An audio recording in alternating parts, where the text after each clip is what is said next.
Everybody, hope you're all having a good day. We're here doing discussion post number two. It starts off. It asks us to list a literary skill that we want to do, that we want to showcase in our classroom. I said awareness of the print. For a lot of you guys that don't know that, it basically means it's when you're reading a story or really just reading an article or anything, and you're actually well informed on what's going on in the whole thing. Like you're not lost and you just understand the reading, I guess you could say. Um, and that's the one I chose because, like I said, particularly in history, we're going to be reading a lot. We're going to be reading and discussing, and I want the students to be on task. You know what I mean? Not lost. I want them to be in a way they're understanding everything and just they're able to see that. Shit, my bad. They're able to see that they're learning and they actually understand the text. The way I would check that is I'd probably have weekly quizzes on the chapters or the articles, depending on what we're looking like. Say if we're reading, let me throw one out there. Trying to think of a history book off the top of my head. Um, I can't think of one off the top of my head right now, but it'd probably be just something like Titanic, I guess. And we're talking about the first chapter.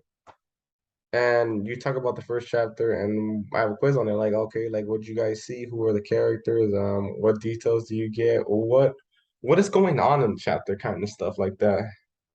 And that's just an example of how I would have to do for the awareness of the print. And I know it's not a common one because I mean, honestly, like I kind of just got more once I got older, I started seeing more of this literary terms that we need to learn in terms to better ourselves in education and just make ourselves a little bit more informed. That's what I would do. If I felt like students weren't grasping it, I feel like maybe I would probably provide the audiobook if possible because I know reading is sometimes not the most interesting thing to a lot of people or they're not really up for following along in readings. But that's what I think I would have to do or just tell the students like, look, like we're reading and maybe we should take it back a little bit, or maybe we'll read as a class, you know? I feel like at first I don't want to start them off by having them read at home so I can see how they're doing and see if really students are able to do that alone. And because I feel like a lot of times when we're reading in class, it's a little bit harder for them to pay attention, but sometimes reading in class is better because some students actually need that attention to detail where they have somebody on them at the audiobook and everything to ensure they're paying attention.